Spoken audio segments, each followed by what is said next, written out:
So I bought some embroidery patterns to do some embroidery pictures on Fred's wall, because she has this big white wall in her bedroom that is plain, and since we live in an apartment and I can't paint anything, I must decorate in the ways that I know how. And since embroidery is something I talked about wanting to get better at so I can embroider my own clothes, I am practicing on making decorations for Fred. So we are going to go down to the Amazon hub and pick up her embroidery pictures, and I will show you what they are. I'm very excited.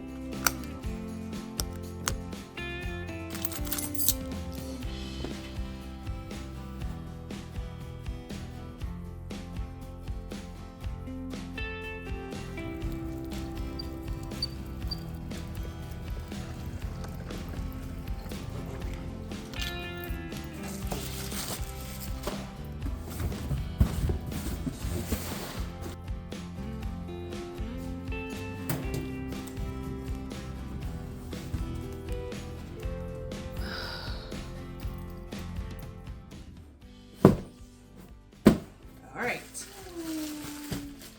so let's see. Oh, I should have brought over scissors. 1 second. Scissors.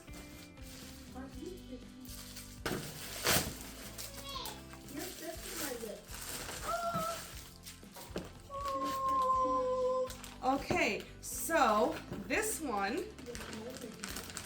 is an owl. I'm trying to keep her room kind of a woodland theme going on here. So here's an owl.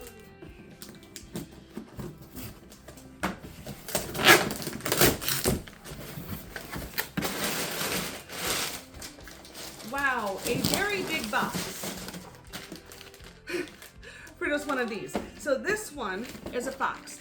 Her stuffed animal wasn't a teddy bear, it was a fox. So I thought she needed a fox to go on her wall as well. Okay, let's check out this one.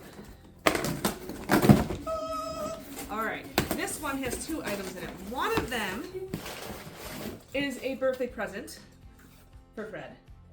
She loves to hit things and make noises, so we tortured ourselves and bought her basically an entire set of musical instruments. All right, and here is the last woodland themed embroidery.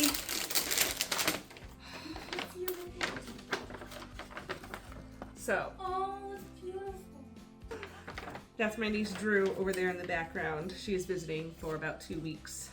Feel really bad for her though, because bad timing. Her car's still in the shop getting a new transmission, which so Are you naughty to launch your motor? trying not to think too much about it. Hopefully it gets back so I can start working, because you know what happens when you don't make money? You don't pay bills. That's what happens. We are taking a walk to Winco. It is approximately 3 miles. It should take us about an hour and a half. We'll see. I have not started timing it, so when I'm done with this, I'll look at the time.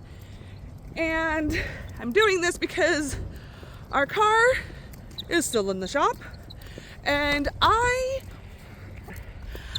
feel bad about constantly asking people to take us shopping and stuff. Plus, since poor Drew is here and we have nothing else to do besides sit at the apartment, it's a way to see the grand Utah state without a car, going on a nice long walk. So.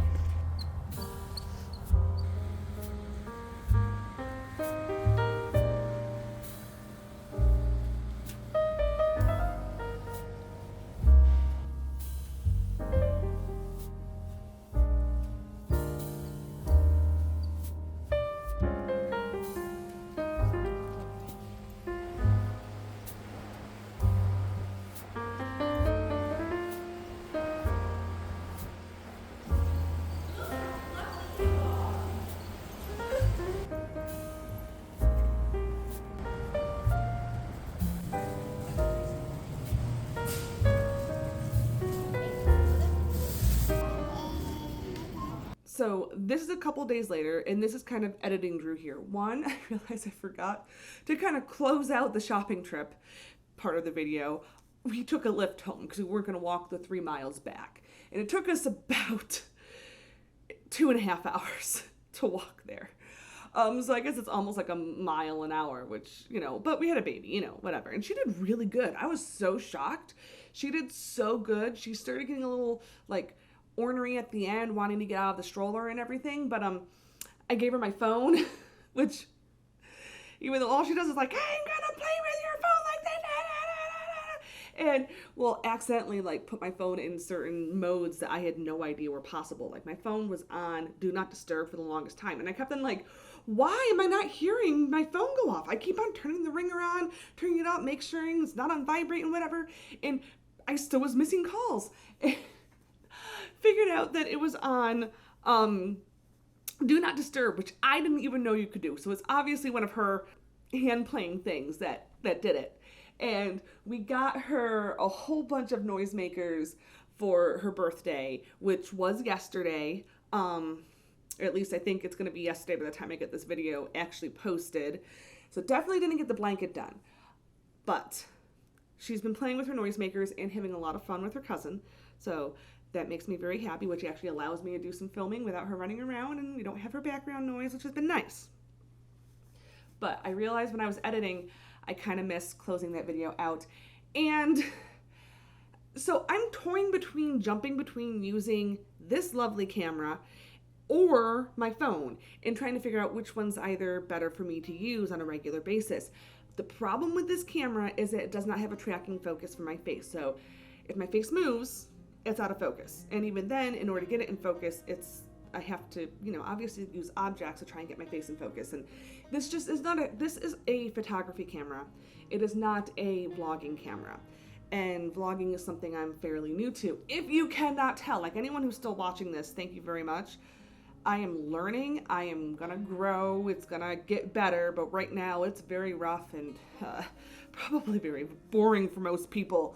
But I'm gonna do it anyway because it's good practice for me. Now we're gonna see the blanket. I'm gonna lay it out here on the bed, or I already have, because this is editing Drew realizing that I didn't quite close out my videos correctly. So let's go look at the blanket I've laid out, and then I will come back and we will talk about it. Okay, I've already counted. And down here, I have 1, 2, 3, 4, 5, 6. 6 more at 12 across is 72. I have 72 more to start. Okay, so I believe I said that I have 72 left to make, but I am at an impasse. Now that's not the right phrase. I have hit a wall is probably a better phrase. I have run out of the beautiful lettuce green, so I can no longer make the granny square borders right now. And I ran out of the dark purple. I really thought the ball would be big enough, but it wasn't. I even had to take apart a project that I had started that I knew I was never going to finish, just so I could do a little bit more. Still don't have quite enough. No, don't have quite enough. I've used it up. I don't have enough. It's gone.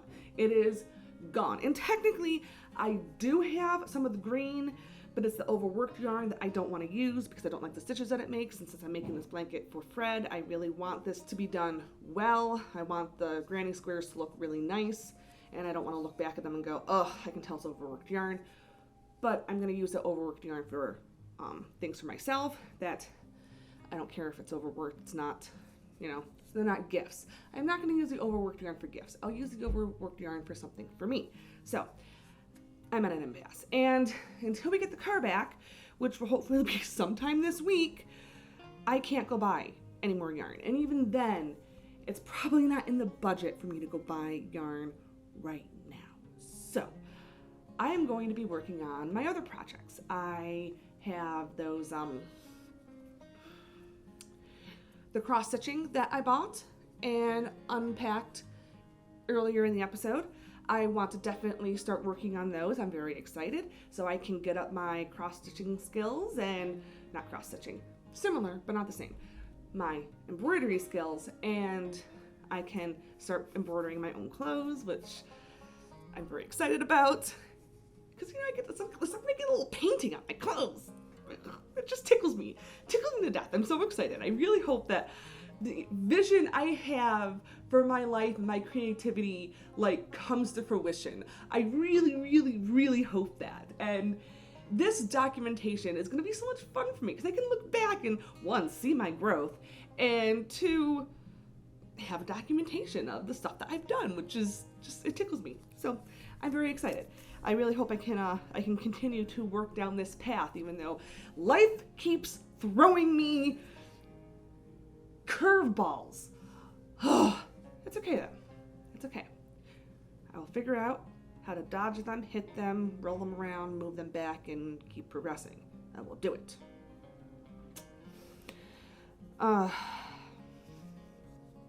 Until next time, I hope you guys have, I will say, a wonderful week, but I'm trying to post more than once a week just because I'm trying to get better at this. And it's really going to be a good work on my skills to see how fast I can edit. That's one of the things I'm trying to do here. How fast can I edit and make it interesting at the same time? That's one of the things I'm trying to practice. So we'll see how that goes. But anyways, thank you for being my guinea pigs. If you guys are still here, this is a very long outro. So thank you guys so much for being here. And I hope you guys have a wonderful week. Or until I see you again. Bye.